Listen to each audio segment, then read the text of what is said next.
Welcome. We're done. Oh, there it is. It's back. And it's back again.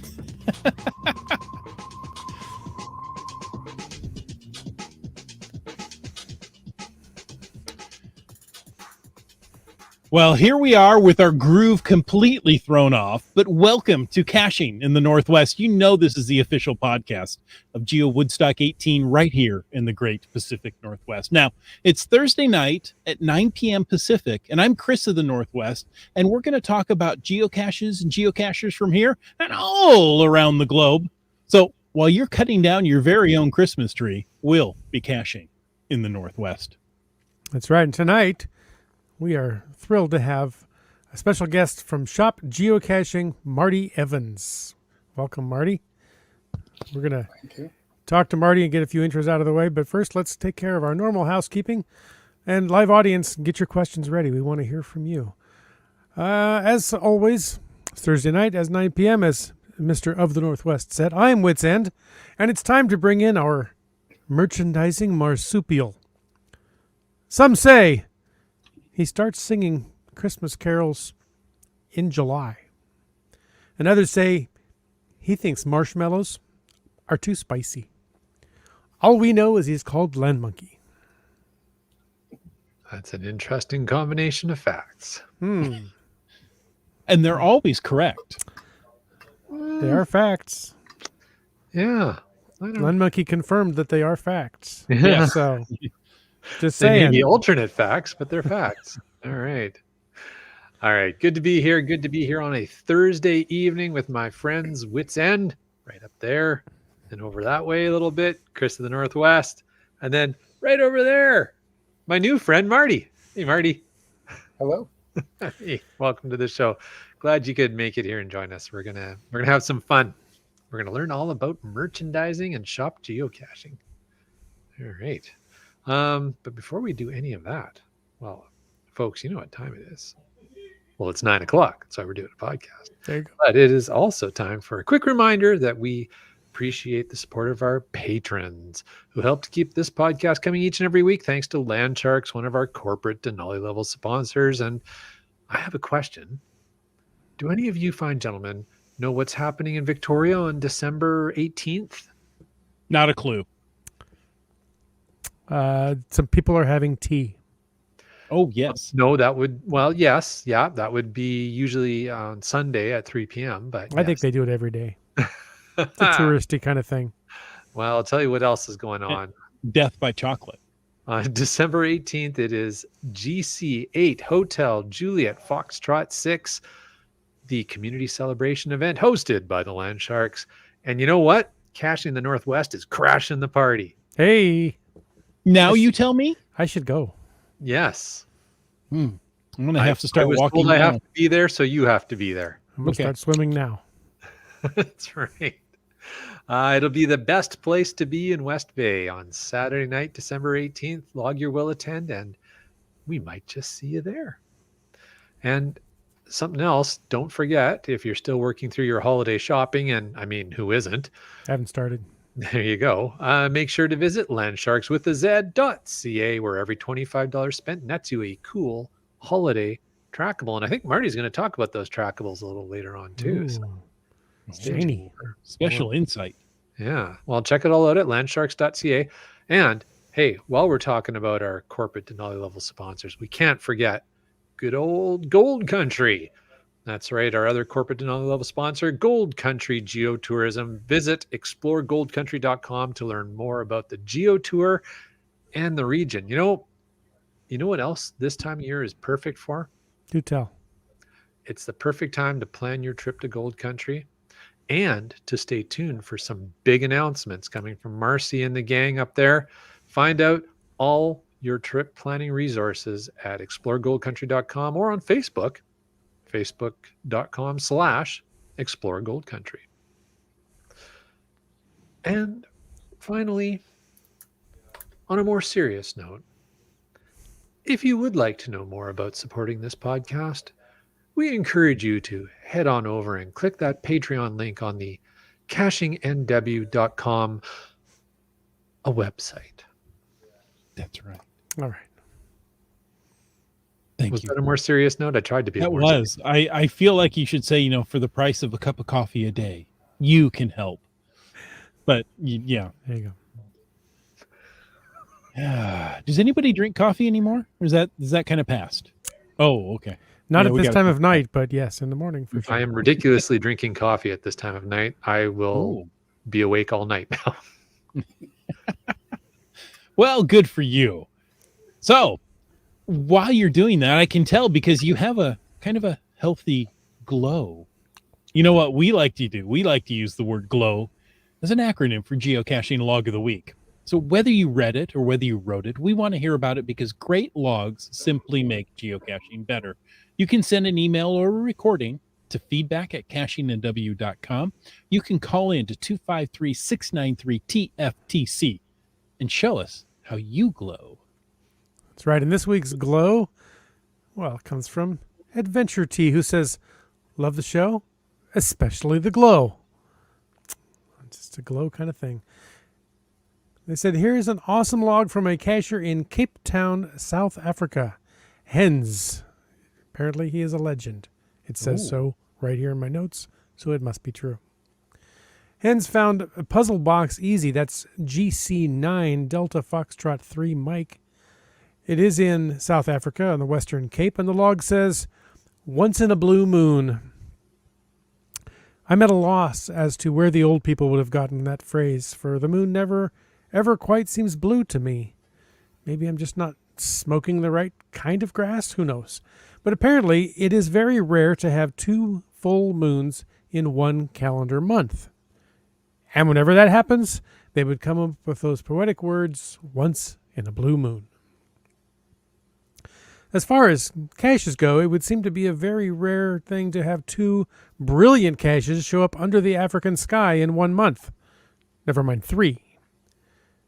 In a sea of stock, standard, normal, and mundane caches, such an event will never stay under wraps for long. Such a rare event has come about in the month of July of the year 2021. Not 1, not 2, but 3 masterpieces blinked to life on the radar in the Western Cape. Pretty soon, the lines were buzzing. Those who found them crafty pieces couldn't hold the secret and had to tell those who still had to go there to go there. But they zipped their mouths in a rather hurry when they realized that they burned to rat the secret of the puzzle boxes out.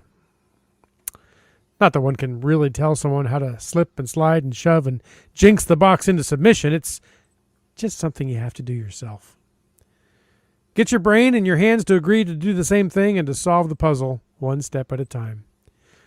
I gave this one a try first and liked it so much that I decided to give it a favorite point even before making my first move. Maybe Lady Luck smiled upon me, for pretty soon I had the key to the heart of the cache in my hand. Adventure Tea, thank you, sir, for this amazing cache. Truly master class. How very nice. Yes, there are times when, there'll be a little burst of really good geocaches that come out. Those are the times you hold on to and you go, oh, do you remember when? Yes. Remember that time, yeah. And there Hey, are those folks. caches that you walk up and go, oh, yes, favorite point. I haven't even found it yet. Favorite point already. I just know it. You're thinking like a Team Noltex cache, right? Maybe. Maybe. Folks, if you want to add to the chat tonight, and I know you will, use the hashtag shop. Made it 4 letters, quick and easy. Well, with a hashtag, it's 5 characters, right? Pretty easy to type. You can almost do it with one hand. Use the hashtag shop to bring up your chat or your question in the chat tonight. And of course, use the hashtag FATAS to bring up anything for the after show. See how we did that? FATAS, F-A-T. Yeah, you figure it out. I pretty much do all my typing with one hand. The other hand's holding my cup of coffee. Oh, good. Thank you. There you go. That was Well gonna planned. All right. Well, we don't have a lot of news tonight. Maybe just a couple of quick reminders that we've got a new souvenir promotion going on for climbing the peak of Denali this time around. I think we went through all the details last week, so we won't go through all that again, but just a reminder that the the game board has reset, as it were, and it's time Yep. to earn your points, have some fun, go caching with your friends. Hopefully the weather will cooperate for you. Cooperate.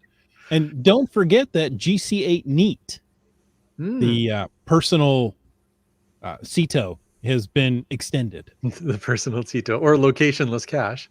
Yes. Awesome. Yep, absolutely. Just All keep right. things neat. There you go. Exactly. But yeah, I think that's about all we have for news, and we can jump right into things with Marty. What do you think, Wits End? I think that's a fine idea because Marty is just so patiently waiting there thinking, what on earth have I got myself into? So Marty, welcome officially to the podcast. Thank you. It's Thanks a for pleasure to having meet you. It's first time here. I don't know if you've watched before, but if you have, you probably wouldn't be here. So I'm going to say this is your first time experiencing us at all. And I've seen some. Okay. Well, since it's your first time as a guest, we'd love to let our one listener out there get to know you a little bit better. So are you up for some revealing personal questions? You know, Sure. things like mother's maiden name, social security number, bank ATM pin, those kind of. I'll just put that in the chat. Sure. Okay, perfect. That's so much easier. Thank you. Then we don't get the spelling wrong. And Yeah, I bet Len Mucky's got better questions anyway. Well, maybe not a better question, but I have to admit I'm curious. So, Marty, for those who are watching the video feed, they might be seeing your caching handle on the screen there. But I'm not even really sure how to pronounce it properly, and I have no idea what it means. So tell us about your geocaching handle and where it came from. It's not a real exciting story. It's Martamus. It is something that Brian Roth did with my name, and I said, should that be my geocaching name? And he said yes, and then it was. So that's that I wasn't when I started here, I wasn't a geocacher to start, Okay. so I wasn't real sure. I think that's pretty rare at HQ, isn't it? It is now. Back when I started, it actually wasn't necessarily the case, but yeah, I had some e-commerce experience. I did not have geocaching experience. Okay. There you go. Well, I would have guessed Martimus, so I'm wrong. That's the most common guess. Okay. Yes. So yeah, but Martamus is the way that All right. our president Martinez, Roth, and coined by Brian Roth. Yeah, and people can say that their caching name was coined by Brian Roth. Right. That's quite the honor. more so. than you would think, but yeah, probably not everybody. Oh, I feel like there's some stories there. That's And has awesome. anybody ever denied the name given to them by Brian? Maybe that's for the after show. Yeah. I'm sure. well, they there's were some not stories employed there. That was the key, right? Yeah, no one that actually got the job. Okay. Nice. Now, with your geocaching experience, if you could only find one kind of geocache from now on, what kind would that be? Well, I really like Adventure Labs. So that would be something that I would say, except I can't say that because I sell stuff and there's not a lot of stuff involved in Adventure Labs. So it would need to be a pretty good sized container that would have a lot of stuff in it, plenty of trackables. So that's what I would like to have us all find is, maybe about that big. All right. Very well answered. Right. And that kind of leads us right into the next question. You've hinted at it here, talking about merchandise, and we've mentioned merchandise. Tell us, what exactly is your role at Geocaching HQ, and how long have you been there since Brian gave you the handle? I am about 9 years in. I'm working on my 10th year, so I've been there for a while. I was originally hired just to fill in for a little while, and never was forced to leave. So I guess I'm 9.5 years into a 30-day contract. But my title now is merchandise manager. So I do work on merchandise. My main focus is absolutely shop geocaching. And that's what I do. There's shop geocaching is a piece, of course, we're the official store of Geocaching HQ, but we work relatively independent of the rest of the company. So we work on a different platform. We don't have, the developers who work at Geocaching HQ all work on Geocaching HQ and its apps.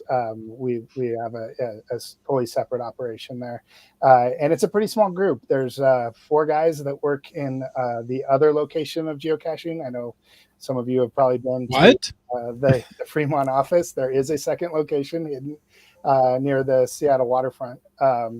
And there's 4 guys that are permanently there. I'm the one person in the company that happens to have a desk at both locations, so I go back and forth unless I'm working here in my home office. But yeah, it is a small group, and that's where all of the fulfillment is done, and that's where we kind of decide what we carry and get the stuff in and put on the site and out the door. So that's where I spend my time.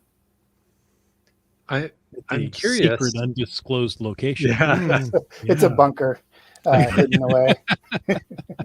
I'm curious now because it's come up a couple of times, and it seems like from what you're describing, there's a difference between shop geocaching and merchandise or merchandising. Can you help us understand the distinction there? There's not much of a distinction. The big thing there is there are some components that we don't work on. So there's things like there's like trackable promotions, there's tracking codes, things like that. That's not really in what we do. We really do focus on the stuff that we sell on the website. And so we have 2 kind of distinct ways that we sell. We do sell retail in the United States, also into Canada. But most of our business is in the United States. We have, and including in Canada, some great distributors that distribute our products throughout the world. So we have wholesale accounts everywhere. If you're in Canada, you can buy the goods from us, but if you can get that same thing from possibly a place like Landsharks, you're going to probably have a better experience because there's no border in the way. Yeah, so we sell to these distributors throughout the world. So we try to get our official merchandise out to the known geocaching world the best that we can. But mostly that is through, to the rest of the world is through these networks of distributors. So we have both wholesale and retail accounts. And it's probably about 50-50 on most things where they go to our distributors or get sent out directly by us. But most people in the geocaching world, or, a very high percentage don't buy retail from us. They have to get their products elsewhere. Okay. So speaking of the products, how does the merchandise team come up with ideas for things to sell in the store?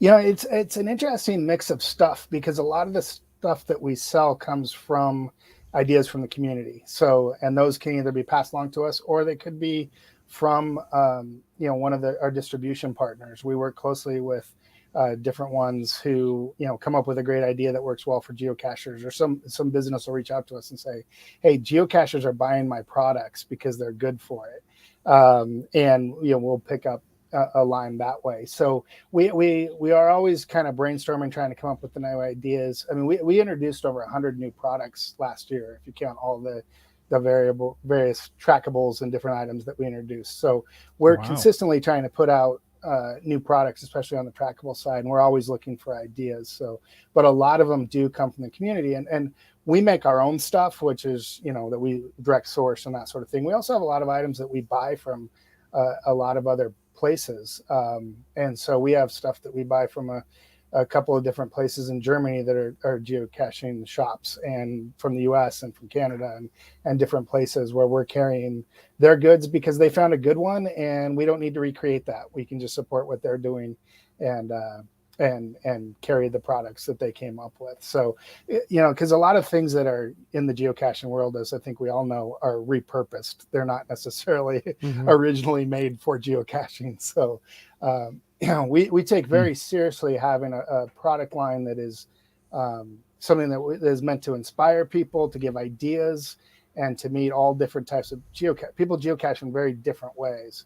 And so we try to find products for the hiders, for the finders, for the people that love to send out trackables, the people that collect geocoins, new people that have been in it for a while. We try to hit everywhere. And so we need the whole community's ideas on exactly how to do that. There are so many different aspects of geocaching and purchasing for those. Now, Marty, we have a live audience that will ask questions. Sometimes they're actually quite interesting. We have one from GSM times 2 that says, here's a random GSM times 2 thought. If a person can get the same item at Shop Geocaching or a small distributor, where would Marty recommend we go? That's so I guess you're talking about someone in the US. Whatever your preference is. The thing about it can be a tough thing for the distributors in the US because they do have to compete against us, and we have a better shot at that audience. What they do is also go to things like events and sort of that sort of thing, and so that's where they do a lot of their merchandise sales, and it's great. I'm so glad that they're there. I'm so glad they're carrying those products. And so in most cases, the price is the same. It can depend on where they're located. If you're in Florida and somebody in Florida has it, we're in Seattle. So that seems like a good way to go. We try to support those distributors the best that we can. And please, support them also. Because we want them around. We want the ideas that they generate. We want the product ideas that they come up with. They're the ones that interact with the community a little bit more than we get to. And so it's important to support them. Nice.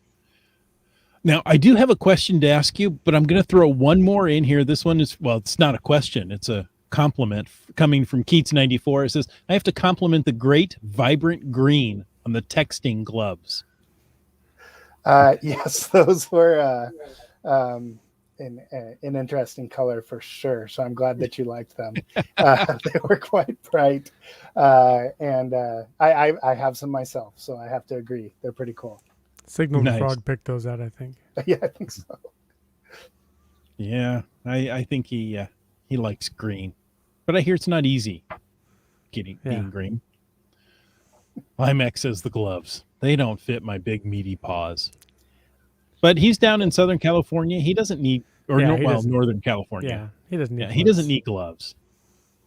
That's what I'm telling him.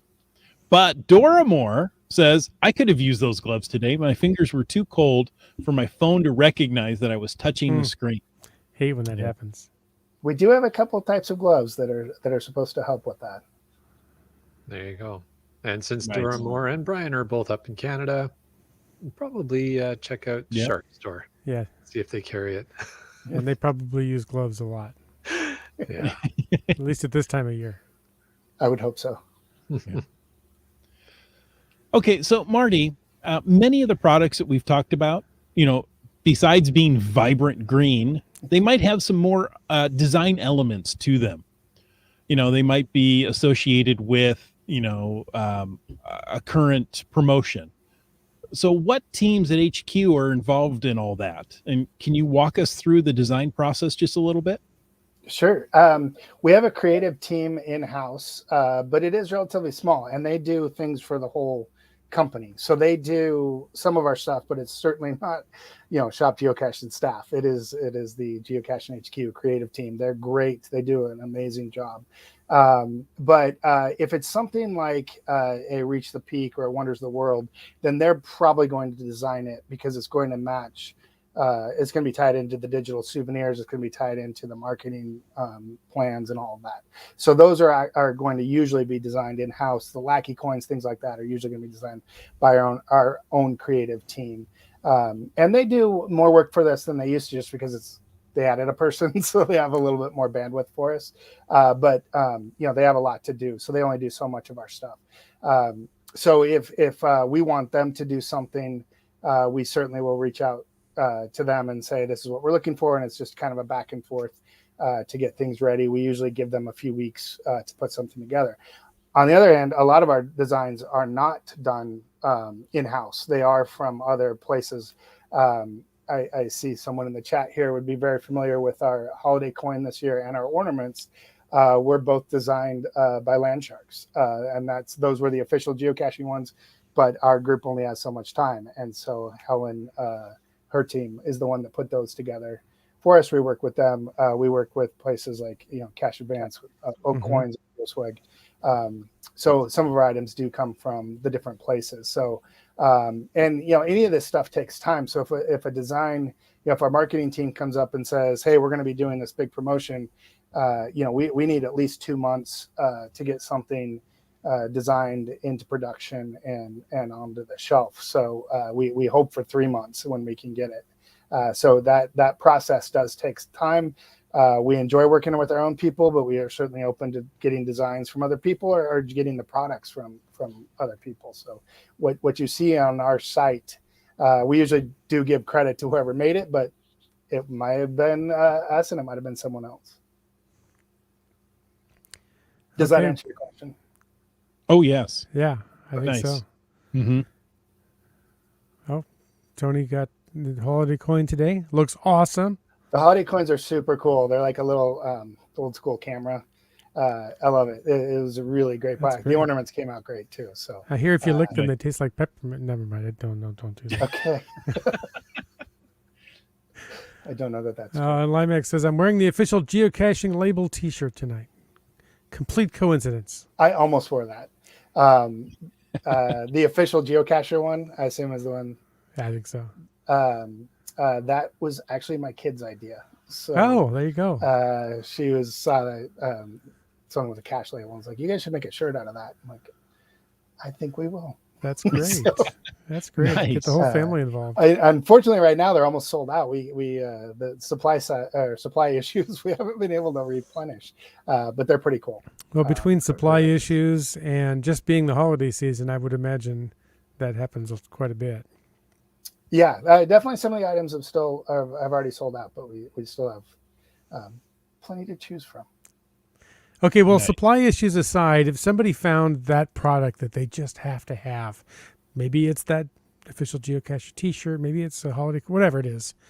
Can you maybe walk us through? I just learned tonight about this secret bunker on the waterfront I got to go find. But maybe tell us a little behind the scenes magic of the path the product takes from the factory. You mentioned Germany. I know that it's a global market. They're probably made all other places.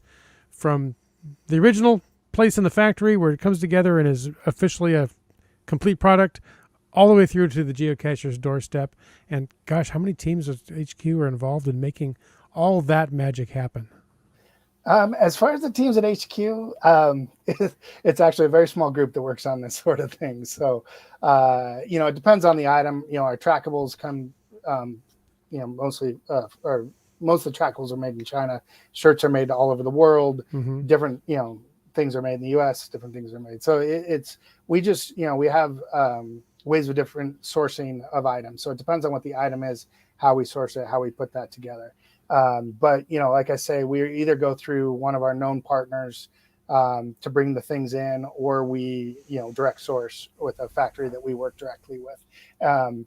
And so once we have the designs in place, our designers know exactly what the factory needs. A proof comes back to say, is this what you wanted? Whether that be on a shirt or a geocoin or a tag or anything else, there's always that process of a proof comes back. We approve that, then it goes into production. Production times are anywhere from 4 weeks to we're waiting on some things for 6-8 weeks right now. Or stickers they might kick out in a week. So it just depends really on the item. And then everything does come into our warehouse in Seattle. And so we ship everything out of that one location. So it's all received in. We have a guy named Gary whose life is inventory, and he's amazing at it. And so he's the one that kicks out those official purchase orders. He's the one that receives the items in. He's the one that tells us, okay, they're ready to go. Once an item gets in, it gets photographed. We have a couple people that work there that do that. And then it gets put onto the website. So that's part of my job. I need to get it onto our website up for sale, get a description up, that sort of thing. And then we start taking orders on it. We usually put it in our little shop mailer that we have a new item. We put it out on our own. The shop Geocaching has its own Facebook and Twitter feed that puts out the new items. People buy them, and then it goes out of our warehouse. Our little crew there does an amazing job. They print orders twice a day. So they print in the morning and ship everything in that batch of orders, and then they print again at noon and ship everything in that batch of orders. So if you order by noon, your stuff ships the same day, Monday through Friday. We do not work weekends. Okay. And if you order afternoon, it ships out the next day.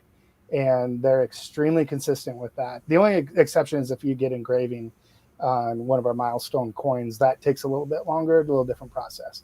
but everything else, that stuff's going to ship out right away, and hopefully, depending on the carrier, get to you very soon.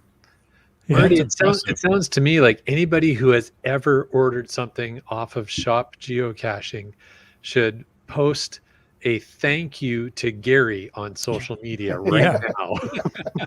now. Yeah, and all the guys do a great job. We have Phil out there who does all the social media. He does all the customer service. So Okay. that's done in-house. And Mark kind of runs the day-to-day operations. He does all the logistics, international shipping.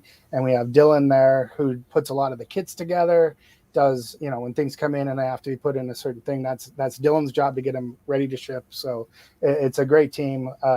And I'm amazed at times at what they can get in and get out the door any given moment, especially in the last a year to going on yeah. 2 has been some difficult times, and they've still every day got the job done. It's a great crew.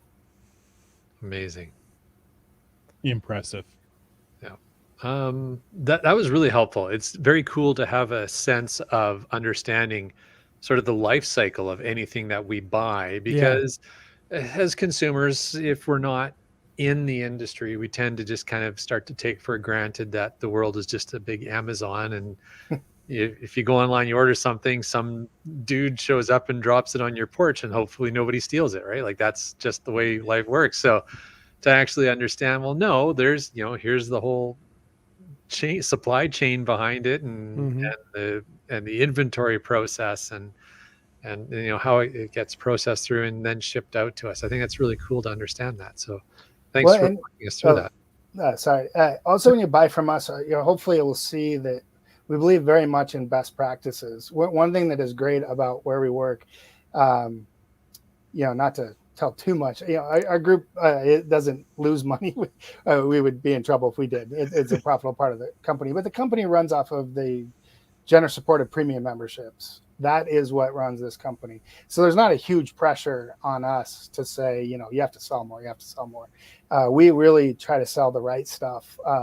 If you buy log strips or, log sheets from us, they're going to be right in the rain, waterproof paper. We sell pens that can write on that. We sell clear ammo cans. We know that in geocaching, ammo cans are cool containers, but in our thing, we've been told, well, clear ones would be better because we don't have to bring in a robot to blow them up if we're not sure what's in there. So if you buy an ammo can from us, it's going to be clear with a label that comes with it. We really try to do best practices. All of our labels are all weather. We try to step it up in that way. It'd be easier maybe to make money off of selling stuff that wasn't quite there, but we would rather not, and nobody's telling us that we need to. So that's a great thing about working there, that we can really have that best practices in mind with what we put on the shelf. That's awesome. True. Yeah, and I don't think I can't think of anybody I've ever heard of complain about a product they've bought from geocaching, from Shop Geocaching. So it's very good to hear. So we do try. Personally, I don't buy a lot from Shop Geocaching because I'm in Canada, and so I tend to go to Land Sharks. Yep. So that's a good store to go to. The distributors do such a great job for the community. Land Sharks obviously being one, but throughout the world, because it's so hard for us to give a good experience to someone in a different country where you have to wait for weeks. You don't have the right tracking. It's expensive.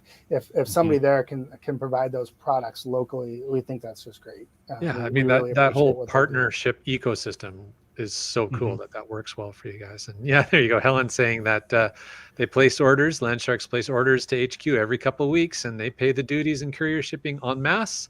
So us Canadian customers don't have to worry about it, which is awesome. They're so nice. They are. All right.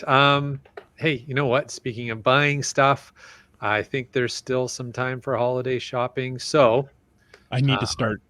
We got 2 weeks. It's fine. Oh yeah.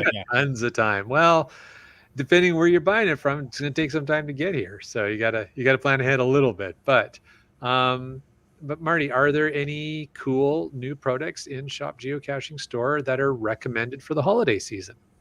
We we have a lot of suggested gift ideas. We have a gift ideas section on our site. We're also doing the promotion that I know that you've already heard about, where if you spend $25, you get a free, it's a holiday themed travel bug, which is just for this promotion. And it's kind of a cool deal. It's the 10th year we've done this. It's the 9th where we made it available to other people, because we had a lot of complaints after the first one saying it only went to our retail customers. But some of us were still learning. We were pretty new back then. And the first one was just a travel bug. Since then, they've been a unique item.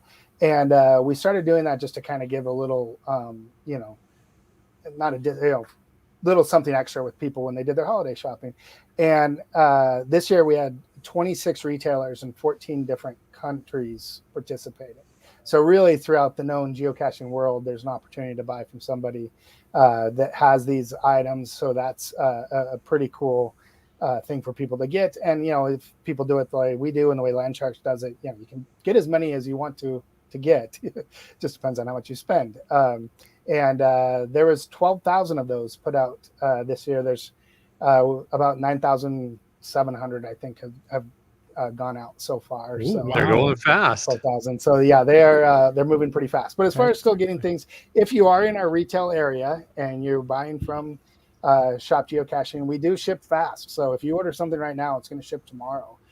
We cannot guarantee what the USPS will do with that if that's who it's with. But hopefully, a lot of times they do a pretty good job with that. Most of their stuff does fine. If you're local, you can get the stuff really fast. But there's definitely plenty of time to still get things this year. We do offer expedited shipping, that sort of thing. But the thing you're going to know with us is it's going to get out the door. And so that gives it a good chance. Some of the we have some holiday themed items that are cool. Like I say, the holiday coin, the ornaments are great. There's also the popular stuff from us, maintenance kits, which are kind of a set to go starter kit. Yes, there is the camera look. It's very cool. Tools of the trade kits. So we have different ones that are just geocaching tools that we put together into a pouch. Those are very popular. Some people will do hide a cache kits where it's just a geocache container ready to hide. Those are popular. We have a really popular this year. It was to celebrate the 20th anniversary of GeoCoins. And it really was designed to celebrate the first placement of a geocoin by Mountain Bike just over 20 years ago. And so it's it was designed to be it's a 3D container that has a little nano coin. There's 3 nano coins in it, one being a mountain bike, one being a ladder, and one being a lighthouse, because it was placed in this container next to a lighthouse that you had to climb some scary ladder to get. If you look at the cache listing on our site, you'll kind of see the story.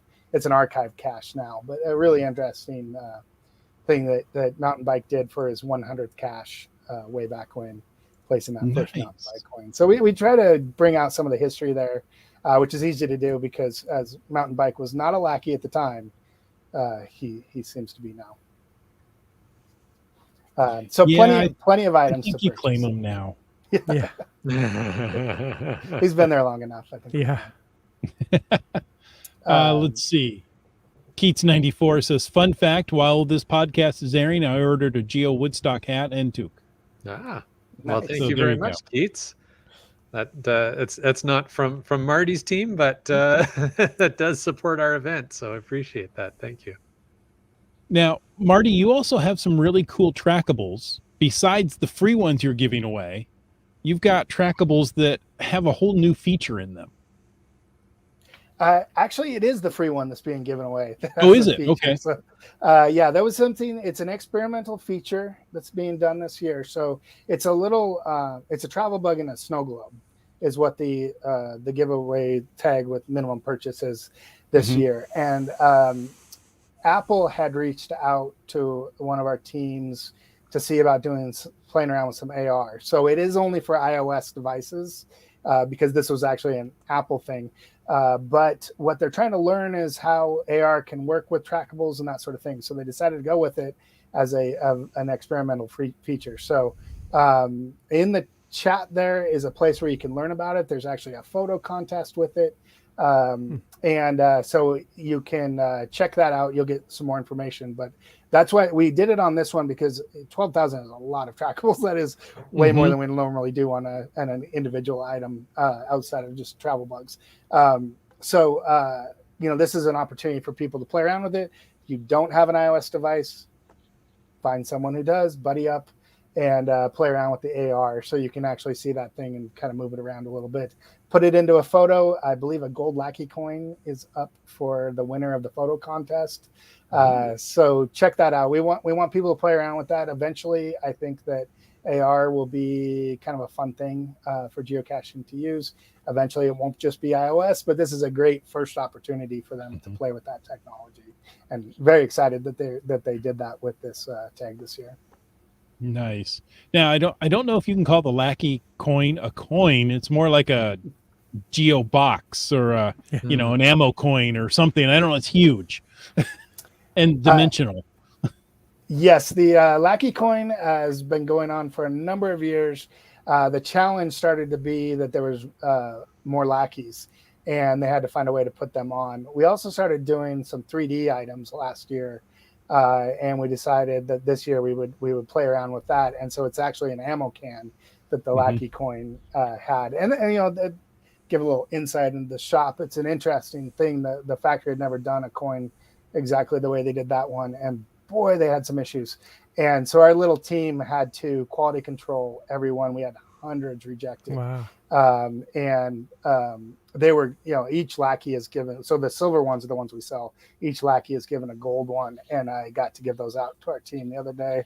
And the reaction from this team was, okay, that's going to give me more nightmares. And I really hate this coin. So they had a bad experience with it. It was hours upon hours of work because of that. But hopefully everyone that got them, they were QC'd and in good shape. The lackey coin, the one before I actually use on my desk as a coaster was also quite large. And then there's different ones that have been books and that sort of thing. But they put. Yeah, I was going to say, I've got the book here. Yes. Yeah. They have every lackey on them. And so that's tough to do in a standard geocoin. It's funny. So they've gotten very creative with it. Yeah, it's funny you mention that, Marty, because I'd noticed that how big some of them are. And obviously the ammo can is so complex, the size and but large and as well, and that big disc from last year, and I my wife and I have commented about, like, geez, these are big, and not a complaint, just an observation. Like, man, they make these big, but it hadn't occurred to us you have to, because there's so many lackeys to put on it. Yeah, the company kind of took a jump quite a while ago. That was kind of the wave that I came in on. It was pretty small for quite some time, and then really kind of jumped up, and it was pretty stable for a while. So that challenge of how do you get the number of lackeys on this has been a consistent issue for a while. And that's one that's done by Roxy, who's our top geocoin designer, and who does just an amazing job. And I'm sure she's working on some ideas for next year. I haven't heard what they are yet. So, but some of the things with the books and the 3D, those were things we tried that were kind of fun to work with. One of my favorites, another one that sits on my desk, was from last year, which is, of course, the dumpster fire coin of 2020. So that was one of my favorite 3D things we did. It was also the only time that our factory actually put trackable at geocaching.com backwards, was on the dumpster fire 2020 geocoin. So it couldn't have been more perfect. They actually messed that one up. And, for us, it was like, that is great. And the factory, it was like, you're going to have to give us a discount on those.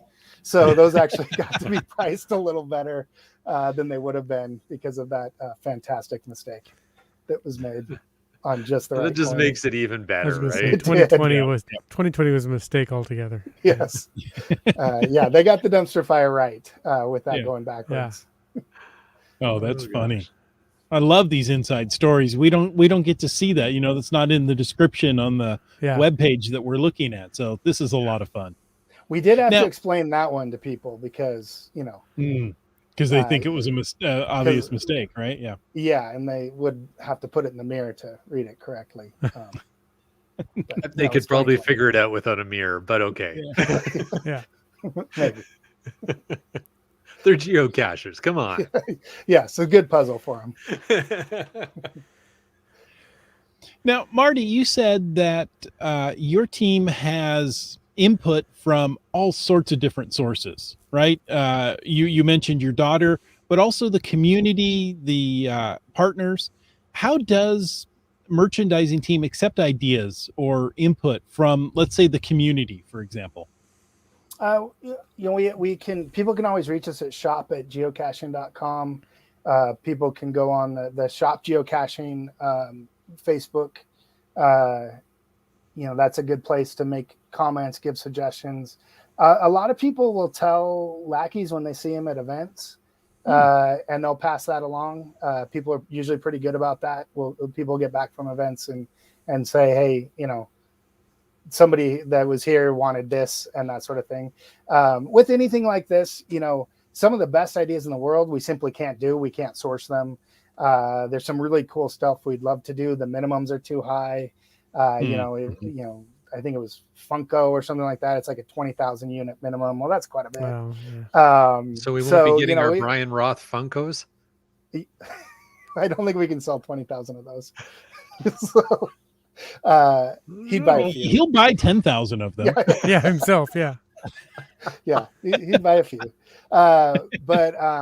So we take every idea gets considered. It gets thrown out to the group, but we're always then narrowing that down to what can we do, when does it fit in, how does it fit into our lineup, that sort of thing. So, but we enjoy getting any ideas that people have, and we do try to put out the best things that people are finding in the community that make sense for people. We also try, we don't need the coolest geocaches we find aren't something off the shelf at Shop Geocaching. They're a bit more creative than that. And so we try to also just have ideas for people. That's why we sell things like fake rocks, and we sell, fake bird houses and things like that. We're trying to give ideas for people to get creative. And then we also sell just the tools that go with it. We sell a lot of stencils. We sell a lot of just the cache labels, that sort of thing. They're all weather, where people can just put it on and put it on their own thing. So we never want to be someplace where we have to have everything that anyone wants. We want people to be more creative than that. But at the same time, we're always open to ideas, and we're always putting out new items. Anyone that follows us knows we often have a new introduction pretty much every week. So whether that be a trackable or a tool or whatever it is. So if somebody comes up with something cool, we're happy to support that. We're happy to show it to the rest of the geocachers out there.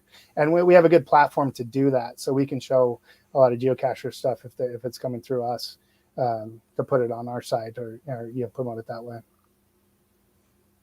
Well, there's certainly a lot of cool items out there. And I think you touched on this, but if somebody had some last minute holiday shopping to do, is there still time left? Are there specific cutoff dates? Obviously, earlier is better, but not everybody gets done as early as possible. Well, what's the cutoff date to get stuff by Christmas? It's just us guys that tend to do it. And I'm talking about us right here on the podcast. Yeah.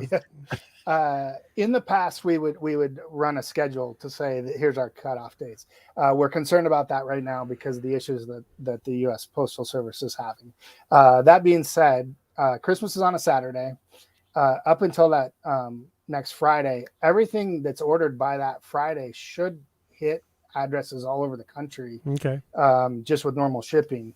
You can order. We'll be shipping on December 23rd. If you need something shipped overnight, UPS is pretty good about delivering next day. It's not cheap to deliver on Christmas Eve, but if you got to have it, we will still be shipping on December 23rd. But I would say that Friday before of not expediting the shipping is still safe to most of the country. If you're in not real close to Seattle, you might want to, up to priority or one of the UPS levels. UPS is the only one that guarantees it. U.S. Postal Service doesn't guarantee their delivery. All of them are really busy this time of year. So I think so. The 25th is a Saturday. So I guess the 17th. The 17th is a safe date, and anything ordered by noon that day will ship that day. And in fact, the team always tries to extend that a little bit past noon on a day like that. So they'll keep shipping as long as they can. The stuff usually gets picked up around 3. So if it's past that, you're definitely out of luck. But then, Okay. they'll ship everything that comes in after that on Monday with the hope that it still gets there on time. All So yeah, even if you're working late, getting started late, you still have time, and there's still a lot of great items to choose from there. But Of folks, course, get we're in there getting early if you started late. can. Yeah, yeah. Mhm. So get early if you can. Oh, Don't make them look that Okay, late. I'll start shopping. If I must. So we've run through all kinds of great stuff. We've got a really good understanding, I feel we do, about how the product actually works, how things go from an idea to being available on the website to landing at a casher's doorstep, which is awesome, and all the different people at HQ who are involved in making this happen. Um, one of the things you mentioned when you were talking about the different channels of how to get feedback with the team, you had mentioned earlier the social media. I have to say, and I can't remember his name, but the fellow who does your social media, Phil. Phil, super responsive. I kind of always look forward to seeing stuff on Instagram and Twitter from him. He's out there. He's active. He's watching it. Yeah, and that's relatively new. That's just the last few years that the shop had its own pages for that, and I think it's been great. And Phil also does a lot of photography that goes onto those pages, and so and gets creative with that of doing little kind of short videos or different things. Where the hidden bunker is very close to a park on the Seattle waterfront. And he gets some really cool shots by, we have to get past the railroad tracks, but he gets some really cool shots over there. And we've definitely had some fun with that. So I appreciate you saying that, and I'll pass that along to him. But I think he does a really good job, and we have some fun with that. And the people that are into that sort of thing, I think like to see that stuff be able to be put out there, because the Geocaching HQ isn't necessarily going to focus on these little product introductions. So it's great for our team to have the ability to just do that ourselves. Awesome. Yeah, my thanks to Phil. I always enjoy seeing his content. That's great. So other than Phil's posts, what's next for your team? What can we, is there anything you can give us teasers for that we can look forward to? We're working now.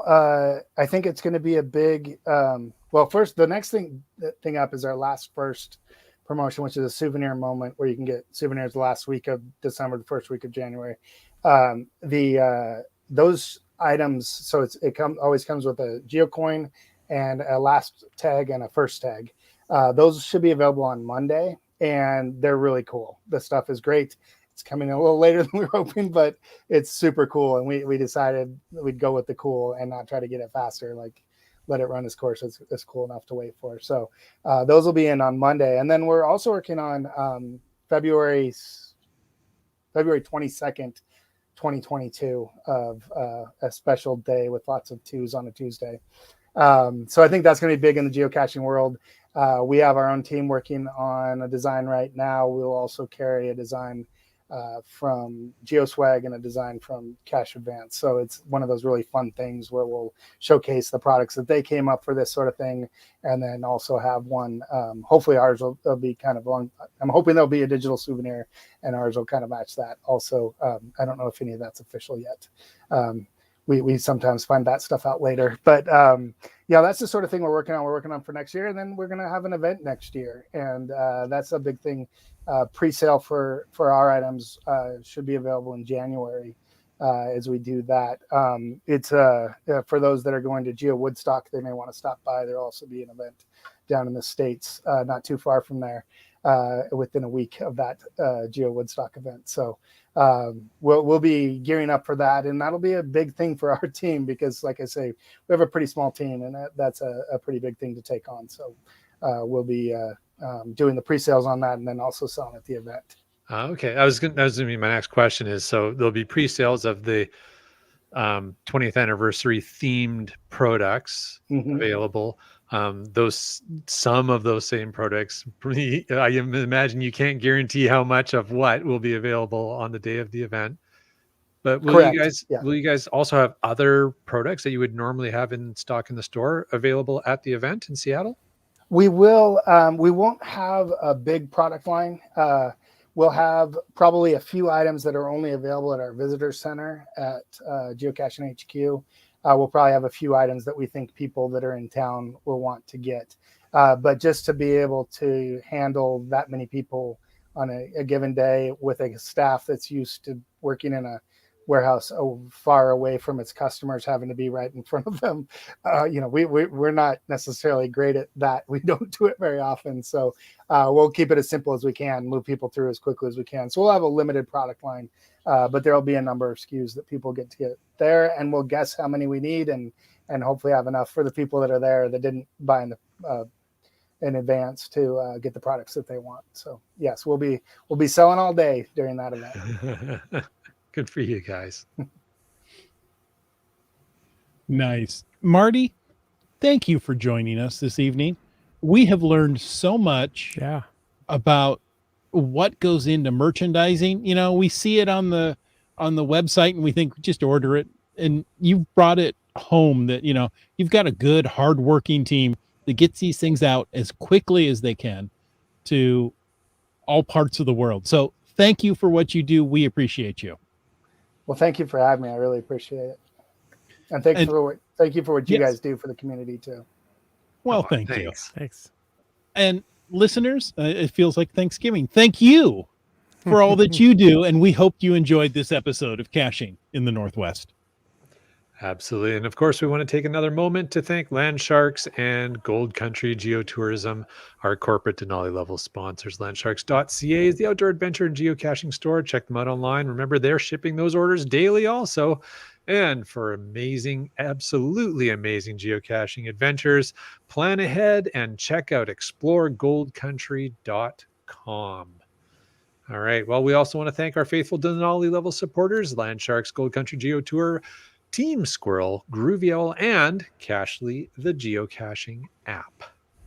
If you want to know more about supporting this show, click that Patreon link on the cachingandw.com, a website. Like Peach of Washington has done. Yeah, and M-Nerve. Donners. And Sprouter. Korscott. Ackerduck. Wet Coaster. You Talks to Rocks. Boomer 365. Wow, they put a lot of energy into that one. He can thank me Fairwood 2 Saturdays West. from now. Logwork. Just finding our way. Winos, Seattle. Subway Mark. On a boat. MC3 Cats. Kitty Quest. Al Robrick. Trexer Zero. CRS 98. T. Sayer. Skyhawker. Kid Vegas 19. Green Words. Camp Clan. Antaeus. GSM ×2. Kev MacD.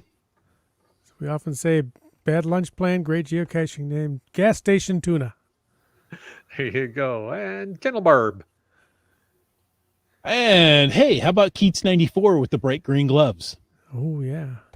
And probably fun to have lunch with. 3 hams and a rose. There you go. And probably wandering around in circles somewhere. GeoNav Pros.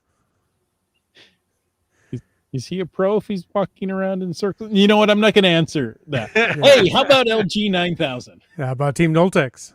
How about Sergey Hove? B Pendragon. Genies. In the chat tonight, UDAC. Doramore. Broncos fan for life.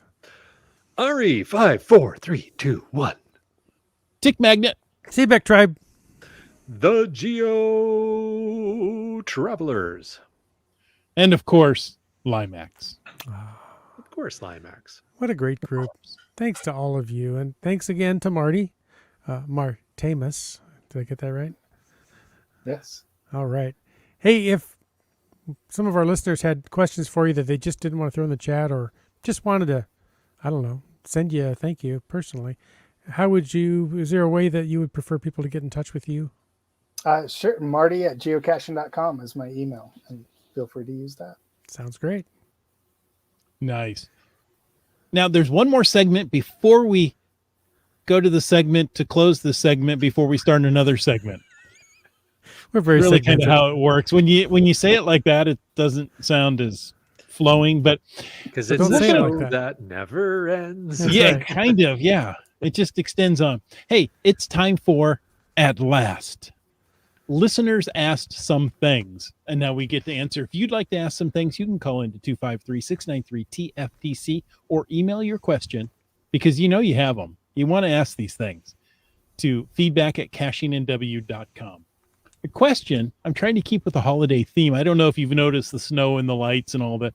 It's getting towards Christmas. Oh, wait, I think we mentioned that sometime during the show. Yeah, Marty's actually counting down the days. He's got it in his head. You've got it. What is your favorite family holiday tradition? I'll start because you guys need to think about it. Yeah, look at Land Monkey with the thinking hairs there. I don't know how this got started in my family, but we would open one present on Christmas Eve. And, you know, you get to choose one, and that's it. And that's all you get to do. And you get to open that. And it's typically after dinner. And then, of course, Christmas morning, you come down and you just rip open everything else, right? Because that's a pretty Central European influence kind of. Is it? Okay. Yeah. I don't know anybody else who does it. I'll put it that way. Okay.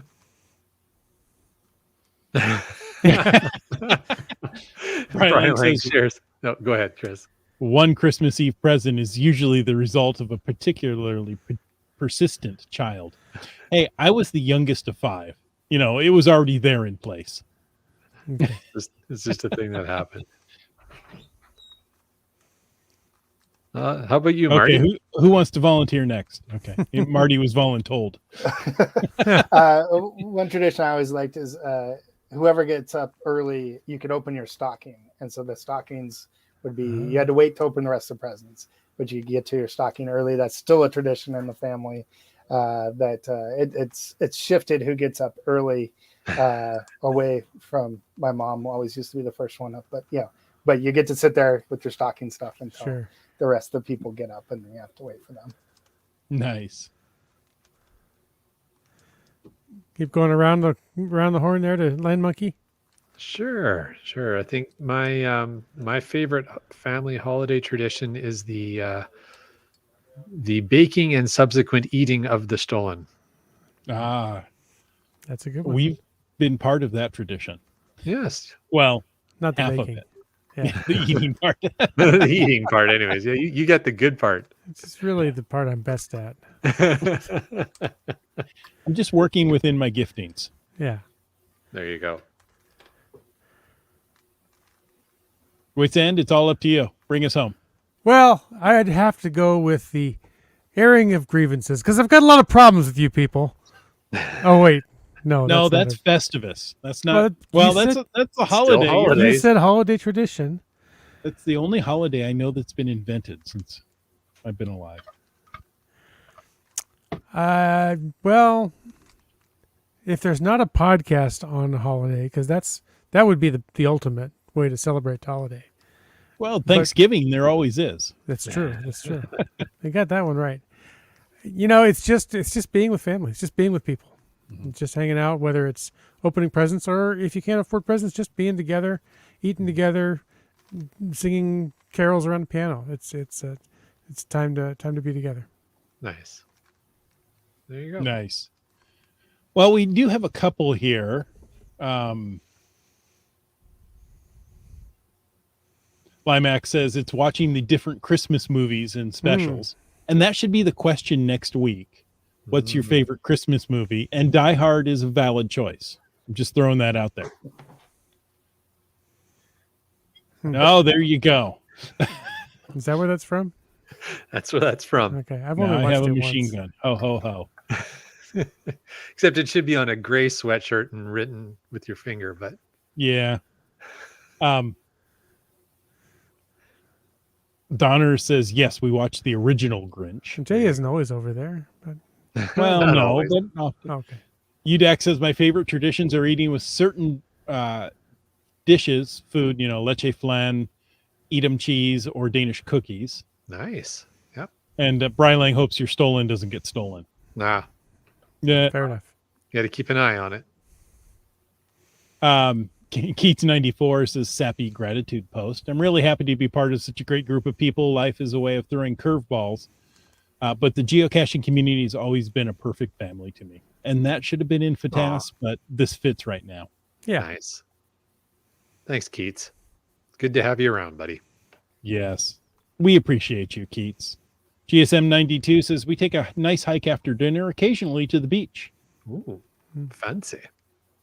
Wet Coaster says, special breakfast, Christmas morning, dishes cleared up, not washed yet. Then open presents.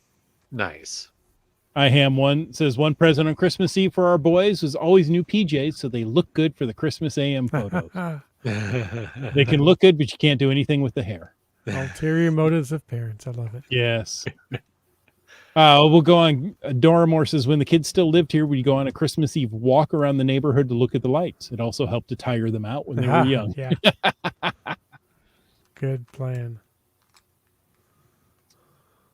There you go. Kwanzaa was created in 1966. Is caching in the Northwest that old?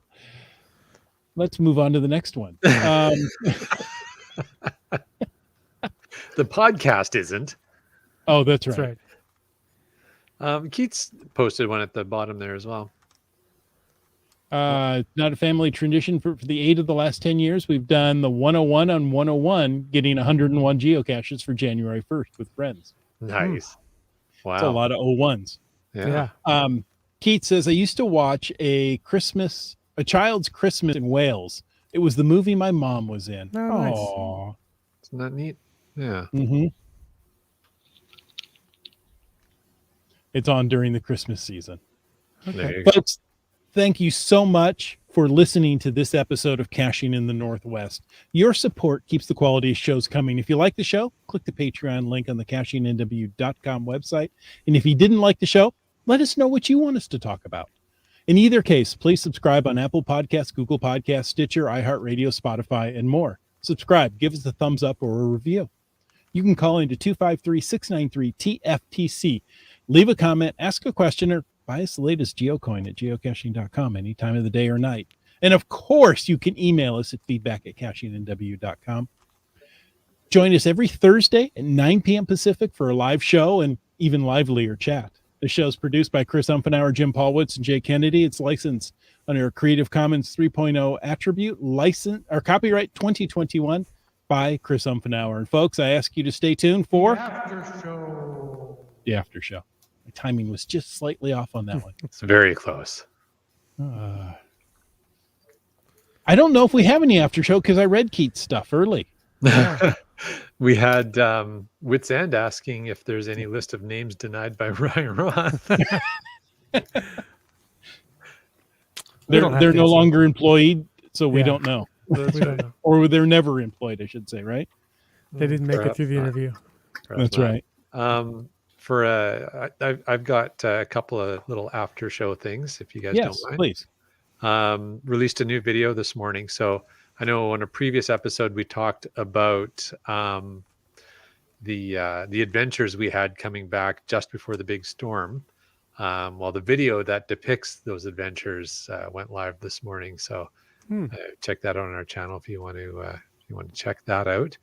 I said he watched that. That was almost as much fun as going and doing a geocache himself. That's awesome. Thanks. I also wanted to just thank everybody who has bought a copy of my book because it's sold really well, and I've been a little bit surprised and extremely thankful.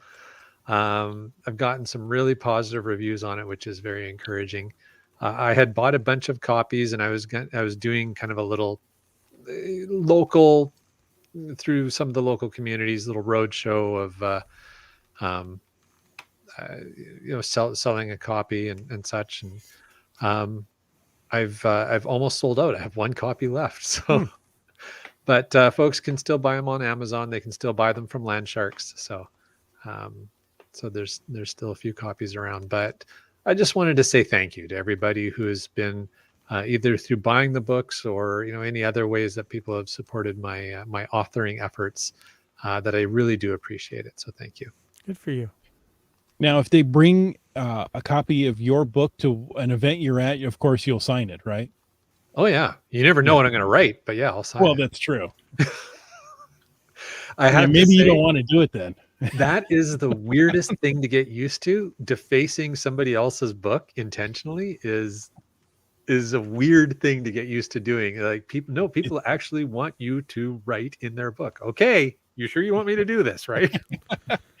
Can I just put your name up in the corner? No. It's just in very small print. I never considered an author signing the book that they authored defacing it. Defacing, But right. okay. I love books. I have a huge collection of books. Agreed. Books, to me, every book is precious, and so the idea of taking somebody's book and just starting to write on the first page to me is like, what are you doing? So it's taken me a little getting used to. Oh, it's fun. Well, anyway. good. Hey, folks, thank you for joining us. And until next week, get out, go buy something, and get caching in the Northwest. Order early.